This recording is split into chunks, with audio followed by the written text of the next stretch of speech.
Hello नमस्कार मेरे प्यारे साथियों, मैं मदन सिराव आपके अपने यूट्यूब चैनल जी के मदन सिराव पर हार्दिक अभिनंदन करता हूँ। तो मेरे प्यारे दोस्तों, आज हम पढ़ेंगे भारत का भूगोल। और भारत के भूगोल की हम बात करें तो हम महाराजा गंगा सिंह यूनिवर्सिटी बीकानेर की बीए पार्ट थर्ड में जो भारत का भूगोल है उस भारत के भूगोल के बारे में हम वर्णन करेंगे। क्योंकि जैसे हम बात करें तो कंपटीशन एग्ज़ाम के लिए भी ये सेशन इम्पोर्टेंट रहने वाला है, और इसके साथ ही हम देखें तो यूनिवर्सिटी एग्ज़ाम के लिए तो इम्पोर्टेंट होगा ही होगा। तो आज जो हम पढ़ेंगे वो भारत का भूगोल पढ़ेंगे। और भारत का भूगोल और भारत के भूगोल के में बात करें तो आज हम पढ़ेंगे भारत का भौतिक प्रदेश या भौतिक स्वरूप। तो इस YouTube चैनल यानी कि जेके मदन सिराव YouTube चैनल पर आप लोगों को बीए पार्ट थर्ड से संबंधित और इस ज्योग्राफी सब्जेक्ट से संबंधित जितने भी टॉपिक्स हैं आपके, जैसे भारत का भौतिक स्वरूप है, भारत की नदियां हैं, भारत के पशुधन हैं, भारत के खनिज है, यानी कि टोटल जितने भी टॉपिक्स हैं वो आपको इस YouTube चैनल पर मिलेंगे। और साथ ही इस भारत भूगोल की जो क्लास रहने वाली है वो शाम 7 बजे आपको क्लास मिल जाएगी। तो आप लोगों से मेरा ये निवेदन है कि ये वीडियो ज़्यादा से ज़्यादा शेयर करें और ज़्यादा से ज़्यादा देखें और चैनल को सब्सक्राइब करें। तो चलिए मेरे प्यारे दोस्तों, आज हम चलते हैं भारत के भूगोल का वर्णन करेंगे। और भारत के भूगोल में आपको बता दिया है कि भारत का भौतिक स्वरूप पढ़ेंगे। तो आइए जानते हैं भारत के भौतिक स्वरूप के बारे में। तो मेरे प्यारे साथियों, आपको स्क्रीन पर एक इमेज दिखाई दे रही होगी, और ये इमेज जैसा कि आप लोगों को पता है ये अपना भारत देश की इमेज है। और इस संपूर्ण भारत में और संपूर्ण भारत की हम ज्योग्राफी पढ़ेंगे, और इस ज्योग्राफी के अकॉर्डिंग हम चलें, और साथ ही यूनिवर्सिटी एग्ज़ाम के तर्ज पर हम जिक्र करेंगे। तो भारत की बात करें तो अपना भारत जो देश है ये विभिन्न स्थलाकृतियों वाला देश है। यानी कि स्थल की आकृति है वो विभिन्न प्रकार की यहाँ आकृतियाँ पाई जाती है। स्थल की आकृति विभिन्न प्रकार की कैसे आकृति पाई जाती है, तो हम बात करें तो जैसे अपने भारत देश में पर्वत हैं, यानी कि स्थलाकृतियों में बात करें तो एक तो अपने पर्वत हो गए, ठीक है। इसके बाद में हम बात करें तो मैदान मैदान हो गए। इसके बाद में हम बात करें तो मरुस्थल मरुस्थल हो गए। और इसके बाद में हम बात करें तो पठार पठार हो गए। और इसके बाद में हम बात करें तो द्वीप। यानी कि अपना जो भारत देश है ये विभिन्न प्रकार की स्थलाकृतियों वाला देश है। और इसमें स्थलाकृतियों की बात करें तो जैसे पर्वत है, मैदान है, मरुस्थल है, पठार है, द्वीप है, ये अनेक प्रकार की यहाँ स्थलाकृतियाँ पाई जाती है। और साथ ही हम बात करें जो अपने भारत का जो वर्तमान स्वरूप है, यानी कि भारत के अंदर पर्वत है, मैदान है, मरुस्थल है, पठार है, द्वीप है, इस प्रकार से जो पूरा का पूरा अपना स्ट्रक्चर है भारत का भौतिक स्वरूप जो तैयार हुआ है, ऐसे तो है नहीं कि भारत का ये सब भौतिक स्वरूप है एक दो दिनों में तैयार हो गया। इसे तैयार होने में करोड़ों वर्ष लगे हैं, यानी बहुत लंबा टाइम लगा है। और इस लंबी अवधि में भूगर्भीय हलचलों की सहयोग रहा है। भूगर्भीय हलचल जैसे पृथ्वी के अंदर होने वाली हलचलें, जैसे भूकंप का आना, ठीक है, इस प्रकार से जो हलचलें होती है, ज्वालामुखी का आना, तो इस प्रकार की जो हलचलें होती है इनके साथ साथ बाह्य शक्तियों का भी संबंध रहा है इस भारत के भौतिक स्वरूप को तैयार होने में। बाह्य शक्तियों में देखें तो अपर्दन होना, निक्षेपण होना, अपक्ष होना, इस प्रकार से इस भारत देश के इस भौतिक स्वरूप का निर्माण हुआ है। और इसी के साथ हम देखें तो भारत, हमने पढ़ा है कि ये विभिन्न स्थलाकृतियों वाला देश है। तो इसमें विभिन्न स्थलाकृतियों में हम देखें तो क्या अपने भारत देश में संपूर्ण इस भूभाग पर हम देखें तो कितने प्रतिशत भूभाग पर पर्वत हैं, कितने प्रतिशत भूभाग पर पहाड़ियाँ हैं, या फिर हम बात करें मैदानी भाग है, कितने भूभाग प्रदेश पर पठार हैं। तो इस प्रकार से लेकर हम इनके जिक्र करते हैं। तो अपना जो ये भारत का संपूर्ण स्वरूप है, क्षेत्रफल है, इस क्षेत्रफल हम पर बात करें तो इस भारत के लगभग 10.7% भूभाग पर, कितना प्रतिशत भूभाग पर, 10.7% भूभाग पर पर्वत हैं भाई। 10.7% भूभाग पर क्या रहेंगे, पर्वत रहेंगे। ये जो प्रश्न है ये यूनिवर्सिटी एग्ज़ाम के लिए भी इम्पोर्टेंट है, और भारतीय राजस्थान में कोई भी कंपटीशन एग्ज़ाम हो उनके लिए भी इम्पोर्टेंट रह सकते हैं, ठीक है। इसके बाद में हम बात करें तो पहाड़ी इलाका, तो 18.6% भूभाग पर है। हम बात करें तो अपने भारत देश में पहाड़ियाँ हैं, कितने प्रतिशत भूभाग पर? 18.6% भूभाग पर। इसके बाद हम बात करें तो 27.7% भूभाग पर अपने पठार हैं भाई, यानी कि भारत में 27.7% भूभाग पर पठार है। और इसके बाद में बात करें तो 43% भूभाग पर, 43% भूभाग पर जो है ये मैदानी भाग है। यानी कि मैदानों की हम बात करें तो नदियों द्वारा लाकर बहाकर लाई गई मिट्टियों से जो नवीनतम जो मैदान बनते हैं वो मैदानी भाग कहलाते हैं, यानी नदियों द्वारा बने हैं। ठीक है, इसी के साथ हम बात करें तो एक नए पेज पर चलते हैं। तो ये जो अपना भारत का भौतिक प्रदेश या हम कहें भारत का भौतिक स्वरूप है, तो इसको हम सामान्य भाषा में हम समझे तो इस प्रकार से समझ सकते हैं कि भारत में अपने जितनी भी स्थलाकृतियाँ पड़ी है, जैसे पर्वत पड़े हैं, पठार पड़े हैं, द्वीप पड़े हैं, इनका एक एक पार्ट को उठाकर और इनका वर्णन करना। जैसे भारत में पर्वतों को उठाया और पर्वतों के बारे में अध्ययन किया तो ये एक प्रकार से पर्वतीय प्रदेश हो गया। जैसे हम बात करें कि भारत देश में जहाँ जहाँ नदी बाहुल्य क्षेत्र है, जहाँ नदियाँ अधिक है, और नदियाँ सीधी सी बात है कि अपने साथ मिट्टियाँ बहा कर लाएगी और छोड़ेगी तो मैदान बनेंगे। तो मिट्टियों ये जो नदियों द्वारा जो बनाए गए मैदान जो प्रदेश हो गए मैदानी प्रदेश कहलाएंगे। तो मैदानी प्रदेश को उठाया, यानी कि इस प्रदेश का निर्माण कौन कौन सी नदियों द्वारा हुआ है, कौन सी सहायक नदियों द्वारा हुआ है, या फिर ये कौन से फसल के लिए उपजाऊ है। तो इस प्रकार से जो इनका हम अध्ययन करेंगे उन्हें ही किस प्रकार से जानेंगे, भौतिक स्वरूप के बारे में हम पढ़ लेते हैं, जान लेते हैं। ठीक है, इसी के आधार पर हम बात करें तो भारत को कितने भौतिक प्रदेशों में बांटा जा सकता है, यानी कि भारत के भौतिक प्रदेश। तो भारत के भौतिक प्रदेशों की हम बात करें तो भारत को कितने भौतिक प्रदेशों में बांटा जा सकता है। तो भारत को मूल रूप से तो हम देखें 5 भौतिक प्रदेशों में बांटा गया है, जबकि हम चाहें तो 6 भागों में बांट सकते हैं। वो किस प्रकार से बांटेंगे हम वर्णन करते हैं।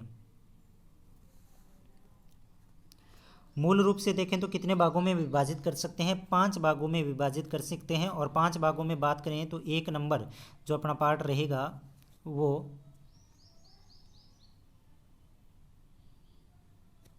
हिमालय प्रदेश रहेगा।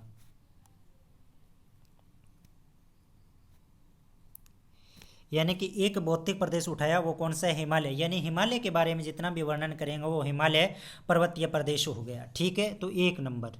2 नंबर की बात करें तो 2 नंबर हम बांट देंगे उत्तर का विशाल मैदान। मैप में भी समझेंगे किस प्रकार से इसे बांटा गया है, उत्तर का विशाल मैदान।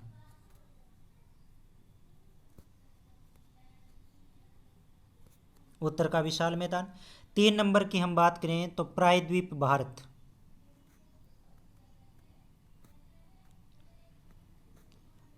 प्रायद्वीप भारत, इस प्रकार से हम बांट सकते हैं।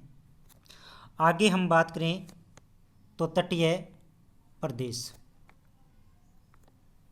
यानी कि भारत के पश्चिम में अरब सागर है, पूर्व में बंगाल की खाड़ी है, और इससे जो सीमा सटी हुई है उसे तटीय प्रदेश या तटीय मैदानी प्रदेशों के नाम से जानते हैं। तो कौन सा हो गया, तटीय मैदान।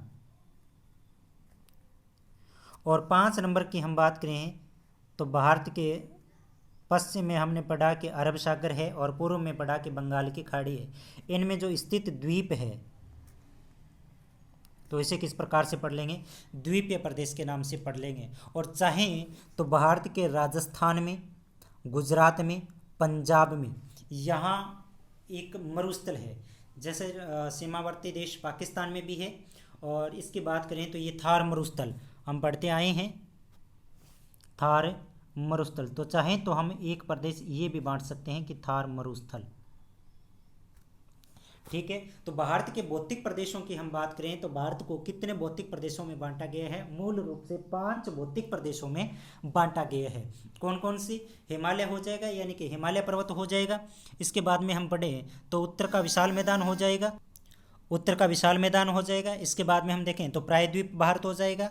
4 नंबर की बात करें तो तटीय मैदानी प्रदेश हो जाएंगे। और 5 नंबर की बात करें तो द्वीप समूह हो जाएंगे। और 6 नंबर की बात करें तो थार मरुस्थल हो जाएंगे। आइए एक मैप के जरिए हम पढ़ते हैं।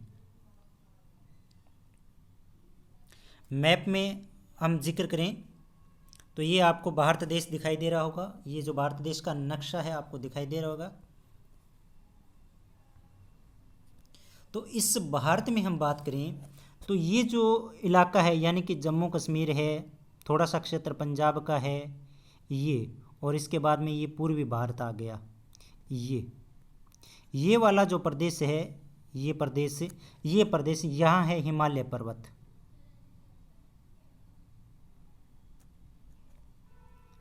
तो हिमालय पर्वत हो गया। इसके बाद में हम बात करें तो ये थोड़ा सा क्षेत्र राजस्थान का, उत्तर प्रदेश, ये इधर बिहार, झारखंड, ये जो प्रदेश है यहाँ हम बात करें कि पश्चिमी भारत तक चला जाता है, ये असम तक। तो यहाँ हम देखें तो नदियाँ हैं, नदियों में बात करें तो सिंधु नदी है, गंगा नदी है और ब्रह्मपुत्र नदी है। ये 3 इंपॉर्टेंट नदियाँ, प्रमुख नदियाँ हैं। बाकी इनकी सहायक नदियाँ जैसे सिंधु की रावी, व्यास, चिनाब, झेलम, ये नदियाँ हो गई। गंगा की गोमती, घाघरा, कोसी, गंडक, ये हो गई। और इधर हो गई ब्रह्मपुत्र नदी। तो इन नदियों द्वारा जो ये मैदान बना है, इस मैदान को हम किस नाम से जान लेते हैं? तो भारत के कौन सी दिशा में है?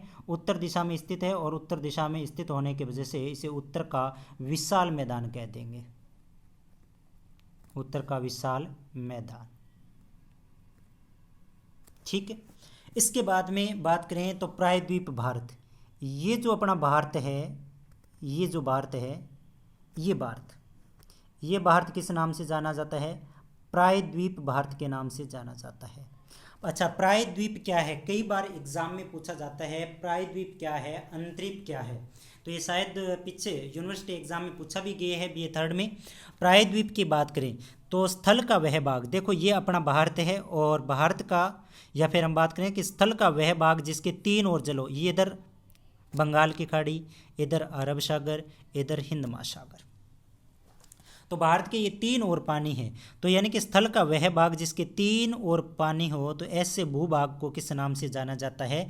प्रायद्वीप के नाम से जाना जाता है, ठीक है। और साथ ही हम बात करें अंतरीप, एक जो शब्द पड़ा है, तो स्थल का वह नुकीला भाग, यानी कि अपना जो भारत देश है, इसका जो ये भाग है स्थल का, ये नुकीला है, यानी कि तिखा है, नुकीला है। ये जो भाग है नुकीला भाग है, तो इस भूभाग को हम किस नाम से जानते हैं? अंतरीप के नाम से जानते हैं। अंतरीप यानी कि स्थल का वह नुकीला भूभाग जिसके 3 ओर पानी हो, उसे अंतरीप कहा जाता है। स्थल का वह भाग जिसके 3 ओर पानी हो, उसे प्रायद्वीप कहा जाता है।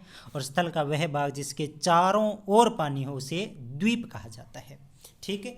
तो ये जो प्रदेश जो हमने पढ़ा, ये तो हो गया अपना प्रायद्वीप। इसके बाद में हम बात करें तटीय मैदानी, ये देखो यहाँ अरब सागर है और यहाँ क्या है? बंगाल की खाड़ी है।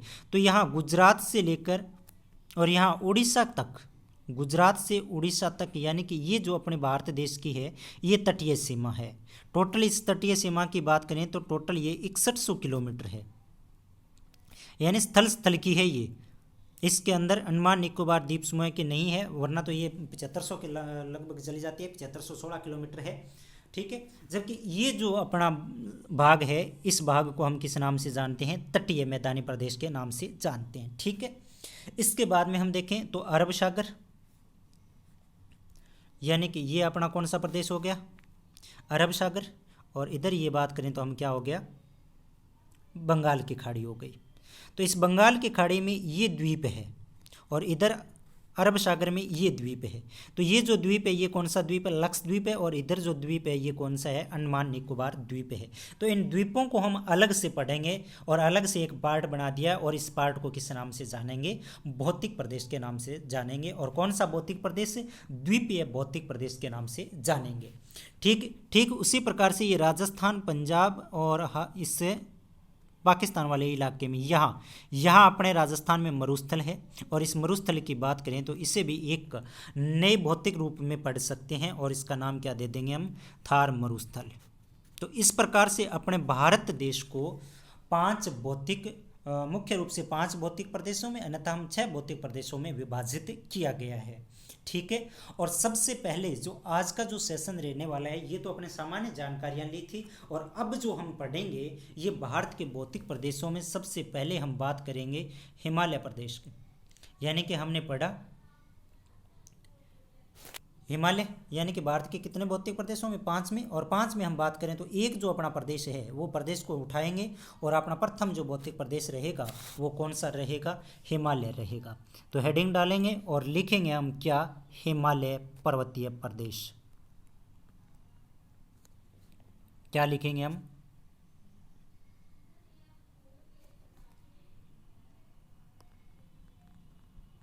हिमालय पर्वतीय प्रदेश। हिमालय पर्वत। हिमालय पर्वत के अकॉर्डिंग हम बात करें, चाहे तो ये यूनिवर्सिटी एग्जाम की दृष्टि से समझ लें आप, या फिर कोई भी कंपटीशन एग्जाम आप दे रहे हैं तो उनकी दृष्टि से समझ लें, क्योंकि एग्जाम में अक्सर ऐसे प्रश्न पूछे जाते हैं, चाहे कंपटीशन एग्जाम हो। हाँ, यूनिवर्सिटी के जो एग्जाम होते हैं उनमें तथ्यात्मक पूछे जाते हैं, और कंपटीशन एग्जाम होते हैं उनमें वैकल्पिक प्रश्न पूछे जाते हैं। तो आपको इसके बारे में ध्यान रखना होगा, चाहे आप कंपटीशन की तैयारी कर रहे हो या फिर आप यूनिवर्सिटी के एग्ज़ाम दे रहे हो। तो हिमालय पर्वत, सबसे पहले जो बात आती है वो यही आती है कि ये भारत के कौन सी दिशा में है। तो हम बात करें तो हिमालय पर्वत ये भारत के उत्तरी दिशा में है। यहाँ है हिमालय पर्वत, इस प्रकार से आपको बताया था। तो हिमालय पर्वत यानी कि उत्तरी सीमा पर ये स्थित है। और इसमें हम बात करें हिमालय, ये भारत का एकदम नया पर्वत है भाई, नवीनतम पर्वत है। यानी कि भारत की उत्तरी सीमा पर विस्तृत हिमालय जो पर्वत है यह भूगर्भिक रूप से एकदम नवीनतम पर्वत है। एवं बनावट एवं दृष्टिकोण से देखा आप तो ये एक वलित तथा विश्व का नवीनतम मोड़दार पर्वत है। यानी कि इसमें अनेक मोड़ है, इस प्रकार से ये पर्वत है। ठीक है, इस प्रकार से ये पर्वत है। कौन सा पर्वत है? हिमालय पर्वत है। तो हिमालय पर्वत के बारे में आपको एक तो ये ध्यान में रखना है कि इसे नया पर्वत के नाम से जाना जाता है। नया होगा तो सीधी सी बात है इसे युवा पर्वत भी कहा जाएगा। और ये वलित पर्वत है, एक श्रृंखलाबंध है और इसके अंदर मोड़ है। ठीक है, अब हम बात करते हैं कि इस हिमालय पर्वत के यानी कि इसके क्षेत्र से पहले यानी कि कितने स्टेट्स में फैला हुआ है, कितने देशों में, उनके बारे में वर्णन न करके हम डायरेक्ट आएंगे कि उनकी उत्पत्ति के बारे में पढ़ेंगे कि हिमालय पर्वत की जो उत्पत्ति हुई है वो कैसे हुई है। ठीक है, इस प्रकार से हम अध्ययन करेंगे। तो उत्पत्ति के संदर्भ में आपको कई कथन ध्यान में रखने हैं। उत्पत्ति, तो हिमालय की हम उत्पत्ति के बारे में बात करें तो हिमालय की उत्पत्ति में आपको 2 कथन ध्यान में रखने हैं। और 2 कथन की बात करें तो एक तो कोबर का कथन ध्यान में रखना है। कोबर का जो सिद्धांत है, स्टेटमेंट है, भूसन्नति सिद्धांत, यानी कि उत्पत्ति के संदर्भ में आपको एक तो सिद्धांत ध्यान में रखना होगा, भूसन्नति सिद्धांत।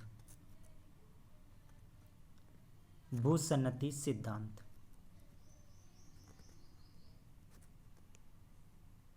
भूसन्नति सिद्धांत हो गया जो किसका है? कोबर का है।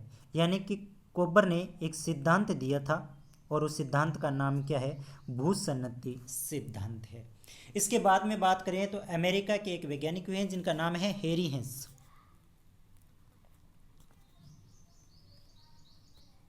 हैरी हेंस, और इस हैरी हेंस ने एक सिद्धांत दिया और इस सिद्धांत का नाम है प्लेट विवर्तनिक सिद्धांत। क्या नाम है? प्लेट विवर्तनिक सिद्धांत।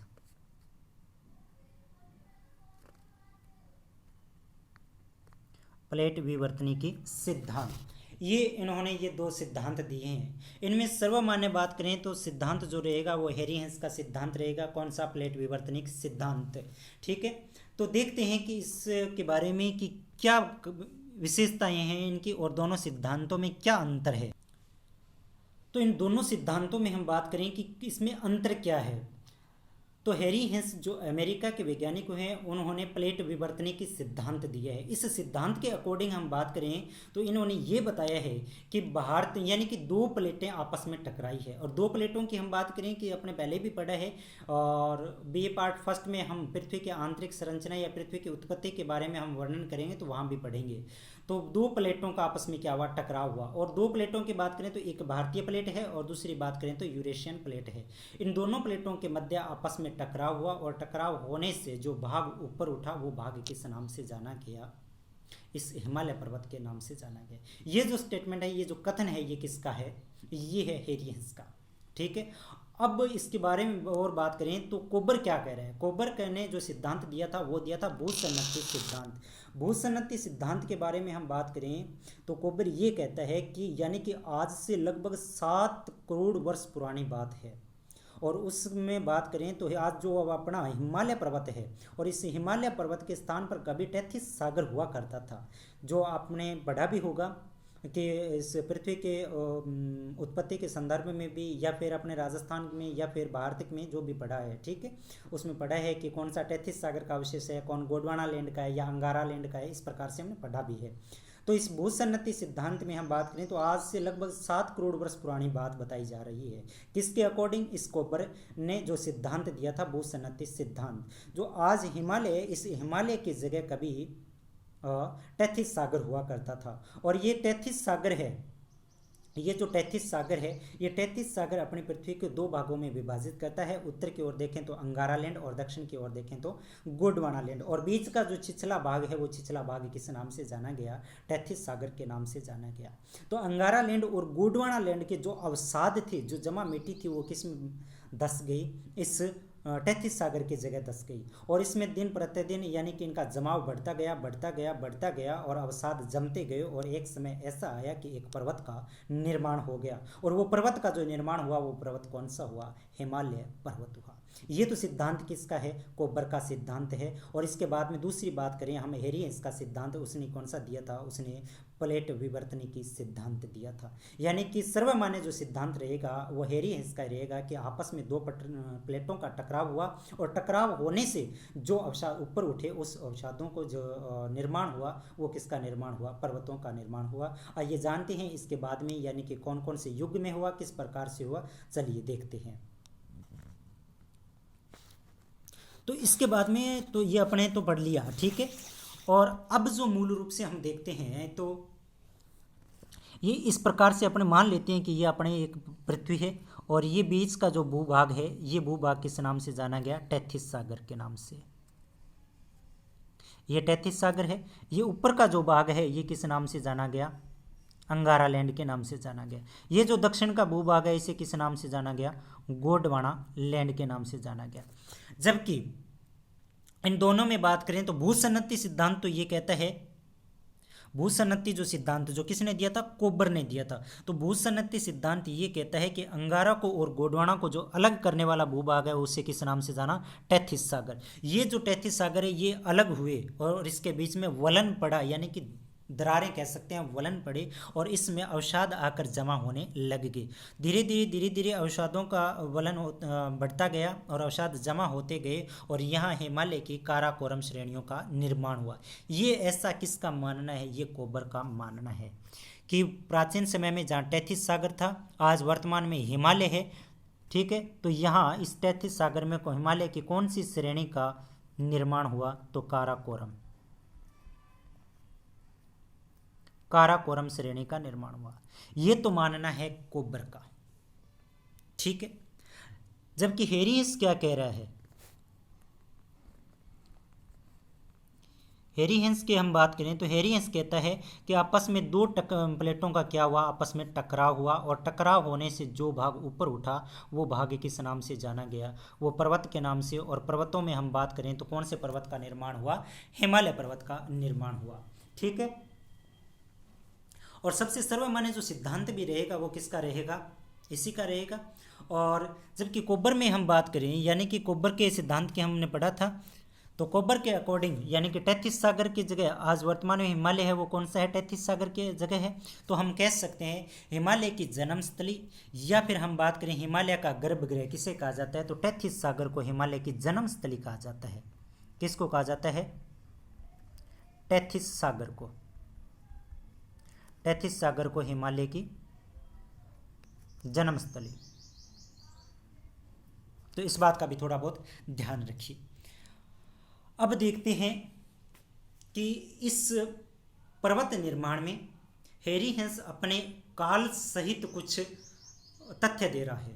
यानी कि इन्होंने ये भी बताया है कि कौन से काल में किस पर्वत का निर्माण हुआ, कौन सी श्रृंखला का निर्माण हुआ, इस बारे में भी ये हेरियस तथ्य सहित बता रहा है। तो जानते हैं कि इस हेरियस के बारे में कि इन्होंने इस हिमालय के बारे में क्या कुछ बताया है। एरियंस ये कह रहा है कि 1 करोड़ वर्ष पूर्व, यानी कि लगभग 1 करोड़ वर्ष पूर्व हम देखें तो हिमालय का जो वर्तमान में जो श्रृंखलाएं हैं उन सभी श्रृंखलाओं ने आकार ले चुकी थी। यानी कि हिमालय में जो हम पढ़ते हैं ट्रांस हिमालय, बृहद हिमालय, महान हिमालय जिसे बोलते हैं, या फिर लघु हिमालय, या फिर शिवालिक हिमालय, इस प्रकार से इस हिमालय की जो ये श्रृंखलाएं हैं, ये हेरियंस का मानना है कि 1 करोड़ वर्ष पूर्व भी इन्होंने अपना इन सभी श्रृंखलाओं ने क्या कर लिया था, आकार ले लिया था। सभी श्रृंखलाओं ने आकार ले लिया था। अब देखते हैं कि किस प्रकार से इन्होंने आकार लिया, या फिर हम यूं कहें कि हिमालय को कितनी श्रेणियों में विभाजित किया जा सकता है। तो हिमालय को हम देखें तो हिमालय को मूल रूप से 4 श्रेणियों में विभाजित किया जा सकता है। यानी कि हिमालय इस प्रकार से है, अपना हिमालय इस प्रकार से, इस प्रकार से, इस प्रकार से अपना हिमालय में टोटल 4 श्रेणियां बनी हुई है।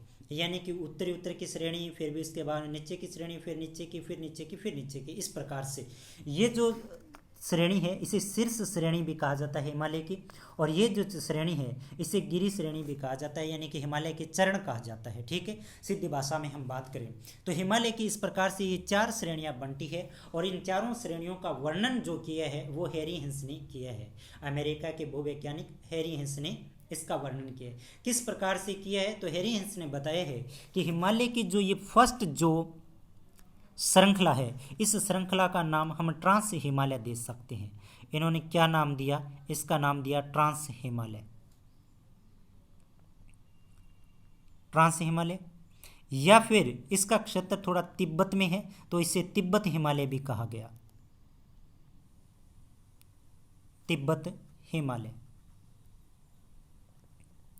यानी कि हिमालय की 4 श्रेणी है। 4 श्रेणियों में एक श्रेणी की बात करें तो ट्रांस हिमालय या तिब्बत हिमालय। दूसरी श्रेणी की बात करें, ये जो श्रेणी है इसे वृहत हिमालय या फिर इसे महान हिमालय कहा गया, महान हिमालय, महान हिमालय। तो यानी कि हैरी हिंस ने मुख्य रूप से हिमालय को 4 श्रेणियों में बांटा, और 4 श्रेणियों में इन्होंने 2 श्रेणियों का काल बताया है, यानी कि ट्रांस हिमालय या तिब्बत हिमालय। इसके बाद में हम बात करें तो वृहत हिमालय या महान हिमालय। इन्होंने ये बताया है कि इन दोनों श्रेणियों का जो निर्माण हुआ वो कौन से काल में हुआ, ये भी बताया इन्होंने। तो इन्होंने बताया कि इसका जो निर्माण हुआ वो इयोसीन, कौन से काल में, इन्होंने बताया कि इसका निर्माण इयोसीन, और हम बात करें तो ओलिगोसीन काल में हुआ है। इयोसीन कह सकते हैं या फिर ओलिगोसीन, ओलिगोसीन काल। ये जो काल है इयोसीन काल और ओलिगोसीन काल, ये अपने कंपटीशन एग्जाम की दृष्टि से बहुत ही इंपॉर्टेंट है। पीछे के कई एग्जामों में पूछा गया, first grade, second grade, video prelims तक ये ऐसे प्रश्न आए हुए हैं, तो इस बात का थोड़ा ध्यान रखें। ठीक है, तो यानी इयोसीन और ओलिगोसीन जो काल है, इस काल में हम बात करें तो कौन से हिमालय का निर्माण हुआ, यानी कि हिमालय की 2 श्रेणियों का निर्माण हुआ, एक ट्रांस हिमालय और दूसरा कौन सा हिमालय, वृहत हिमालय का निर्माण हुआ। इसके बाद में इस हैरी हिंस ने 2 श्रेणी हिमालय की और ही जो अपने पढ़ी थी, यानी कि टोटल कितने श्रेणियों में बांटा, 4 श्रेणियों में। तो इसके बाद में जो तीसरी जो श्रेणी है, तीसरी श्रेणी, इसे लघु हिमालय या फिर इसे मध्य हिमालय कहा गया, लघु हिमालय या मध्य हिमालय। और इसके बाद में जो चौथी जो श्रेणी है इसे बाह्य हिमालय, बाह्य हिमालय, या हम इसे उप हिमालय भी बोल सकते हैं, या इसे शिवालिक हिमालय भी बोल सकते हैं।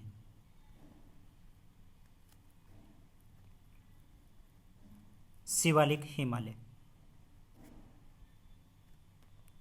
तो इस प्रकार से हिमालय को हैरी हिंस ने कितने भागों में बांटा, 4 श्रेणियों में बांटा। और हैरी हिंस ये कह रहा है कि इन 2 श्रेणियों का जो निर्माण हुआ था वो निर्माण प्लायोसीन काल में हुआ था।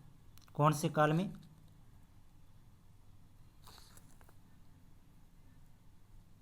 कौन से काल में हुआ था, प्लायोसीन काल में। इसका निर्माण जो हुआ वो प्लायोसीन काल में हुआ था। ठीक है, और प्लायोसीन काल में हुआ। और ये जो बाह्य हिमालय है या उप हिमालय शिवालिक हिमालय है, इसका निर्माण आज भी होता रहा है। इसलिए इस श्रेणी की वजह से या इस श्रृंखला की वजह से, शिवालिक हिमालय की वजह से आज वर्तमान में अपना जो हिमालय है ये युवा पर्वत कहलाता है, युवा पर्वत कहलाता है। ठीक है, तो यानी कि हिमालय में हम बात करें तो हिमालय को मूल रूप से कितने श्रेणियों में बांटा है? 4 श्रेणियों में विभाजित किया गया है, जिसमें ट्रांस हिमालय, वृहत हिमालय, लघु हिमालय और बाह्य हिमालय। इनके हमने काल के बारे में भी पढ़ा। स्टार्टिंग में आते हैं हम, यानी कि भारत के भौतिक प्रदेशों को हमने पढ़ा कि कितने कितने पार्टों में बांटा है, 5 भागों में विभाजित किया। इसके बाद में हिमालय की उत्पत्ति के बारे में हमने पढ़ा। और कल का जो सेशन, यानी कि कल का जो अपना सेशन रहने वाला है वो इस भारत के भौतिक प्रदेश में और हिमालय प्रदेश के बारे में वर्णन रहेगा। यानी हिमालय को कितने विभागों में विभाजित किया गया, यानी ये तो इनकी श्रृंखला आ गई। इसके बाद में हम बात करेंगे तो पंजाब हिमालय या कुमायूं हिमालय, इसके बाद में नेपाल हिमालय भी बोल सकते हैं, इसके बाद में असम हिमालय भी बोल सकते हैं। यानी कि हिमालय को कुछ पार्ट पढ़ेंगे। ये जो आज की क्लास में इतना ही पढ़ेंगे। कल जो पढ़ेंगे तो आज की क्लास में जो हमने पढ़ा वो आज तो इतना ही पढ़ेंगे। और कल मुख्य रूप से हम हिमालय पर्वत को उठाएंगे और हिमालय की सर्वोच्च चोटी, या फिर हम बात करें कि कौन सी मध्य हिमालय की चोटी है, या फिर कौन से कुमायूं हिमालय की सर्वोच्च चोटी है, या इसके अंतर्गत होने वाले कोई कृषि वगैरह जो भी है, हमें इसके ग्लेशियर कौन कौन से हैं इनके बारे में हम चर्चा करेंगे। तो आज के लिए तो इतना ही, बाकी कल पढ़ेंगे। तो मेरे प्यारे दोस्तों, आप लोगों से पुनः निवेदन करता हूँ कि इस वीडियो को ज़्यादा से ज़्यादा शेयर करें, चैनल को सब्सक्राइब करें, लाइक एंड शेयर करें। और नेक्स्ट क्लास कल 7 बजे होगी। तब तक के लिए धन्यवाद।